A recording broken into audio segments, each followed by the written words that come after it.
What up? This is on the Sick One to Sobriety. My name is Rob, and I'm an alcoholic and drug addict.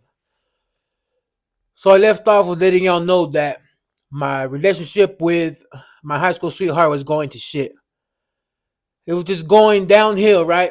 And when our relationship became so fucking toxic, she didn't want to come home, staying at her parents' house. It got to the point where she threatened to delete herself. I was at wow. I'm laughing because you guys listen and trip out how bad it got. We were arguing over the phone. I was at work. I worked in Lemon Grove. We lived in Spring Valley, so it was like a fucking 5 minute drive. And she was telling me like, if you don't change, this relationship is over, and I'm over. And I was like, what? I was like, this girl's freaking tripping. And she's like, watch, you're gonna come home, and you're gonna find something wrong with me. And I was like, what? And I honestly, like deep down inside, I knew she was bullshitting, but still, I didn't know if to take that shit serious. So it was like 30 minutes before my clock out time. I called my supervisor, let them know that I'm bouncing. I got a family emergency. I went home. I busted through the door, bang, kicked it in, and I find her. I found her laid out with X's on her eyes. And she's like laid out on the floor, right, with the fucking with the pelo de sopa, and she has medication spread out around her. She has a bunch of medication spread out around her, talking about that she took too many of those things.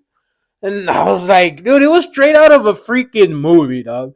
I was just like, whatever. I kicked her feet. I was like, get your ass up. You know you bullshitting. And she was like, oh, and I was like, okay, if you're really something wrong with you, then I'm calling 911. And all of a sudden, oh, what happened? Well, shut the fuck up. But that's how toxic the relationship was. It was nuts.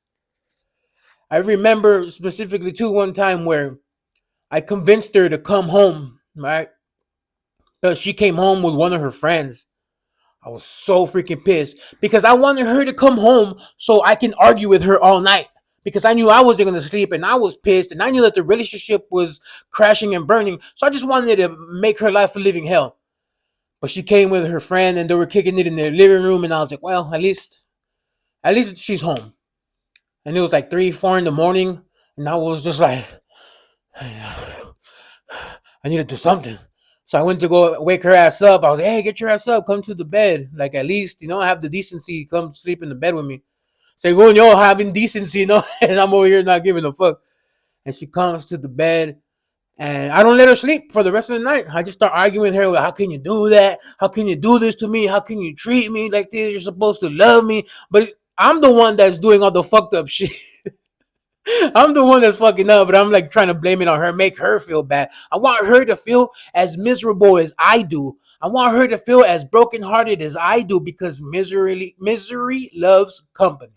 And that's a goddamn fact. So we went all through all that, right? And then eventually she told me that it's not gonna work out. There's no saving our relationship. I was just like, oh, okay. I need to show. I need to start. In my mind, I was like, I need to start showing her that I'm really interested in saving this relationship. So I started. How do you say it? Following her around from a distance. You know what I mean? I used to at nighttime. I would go park at her because her mom lived, like 5 minutes away from where we stayed at. And I used to park across the street from her mom's house and just be posted up right there, doing my thing on the off the shizzy, just right calling the mom's house at all hours of the night, calling the mom's house. I didn't even have nothing to say to her. I was just calling because I wanted to bug somebody. Like I said, I wanted her to feel as bad as I did.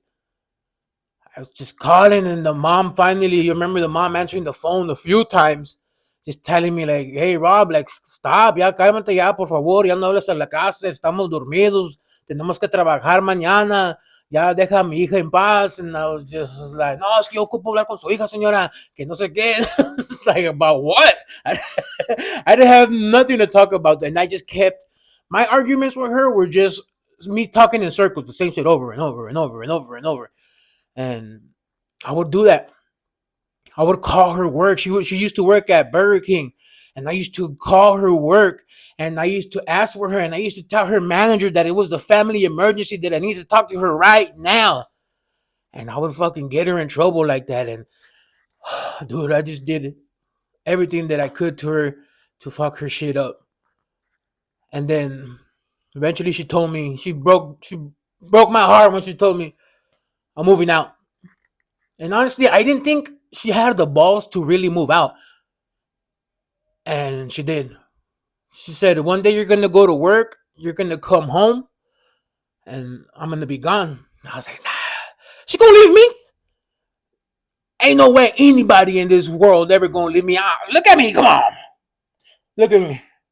Come on. I went to work. I came back to an empty apartment. Everything was fucking gone. The only thing that I owned was a box of Fruit Loops, a little bit of fucking expired milk, and she donated me a fucking pillow and blanket and an old ass raggedy ass TV. That's the only thing I owned, and the house was empty, and it felt like shit. My world came tumbling down, like reality hit me. And I sat in the empty room. She didn't even fucking leave me the shower curtain. Not even the fucking shower curtain she left me. I was just sitting in the empty room, crisscross applesauce. I cried and I cried and I cried and I cried and I regretted every single decision of my life up to that moment. And you know, the only thing that I could do to get rid of this pain was to get off the shizzy, was to smoke some more shizzy. And I cried and cried and smoked and smoked and cried and cried. The more I smoked, the more I thought about her, the angrier I got, the sadder I got, the more my heart broke. It was just nuts. And I couldn't believe that I failed as a fucking boyfriend. That was the first time that I ever felt like an actual failure, that I did not know how to live life. And that is one thing that my drug addiction did to me, was not know how to live life, was not being able to control my own emotions, my own thoughts. I couldn't get shit done correctly. And they fucking bothered me. And I stayed in that empty apartment for about a week. And I couldn't believe it. And it was so depressing every time I got home. I didn't want to get home. All I would do was smoke shizzy, and that's it. And just sit there in the room like depressed as fuck. I didn't care about nothing. I remember I used to go to work. I used to fucking take the pipa with me. I used to go in the bathroom and cry and smoke and cry and smoke. And that's all I did. And it was ridiculous and it was really repetitive. And I tried to apologize to her and I tried to make things right with her, but the relationship was just too far gone. I just knew that I didn't want her to go, but I wanted Christina all for me. I wanted to keep her in my life, and I was not even losing everything in the apartment, coming home to nothing. High school sweetheart broke up with me. Me realizing that I'm a failure as a boyfriend. Not even that was enough reason for me to stop. Not even that. All I did was hit up my parents and tell them, hey, mom, I'm coming home. And my mom and dad, they accepted me with open arms. They're like, sure, come back home. It didn't work out. It just is what it is. And when I got back, my life spun out of control. And I lost so many years of my life due to drug addiction. And we're going to get into it big time.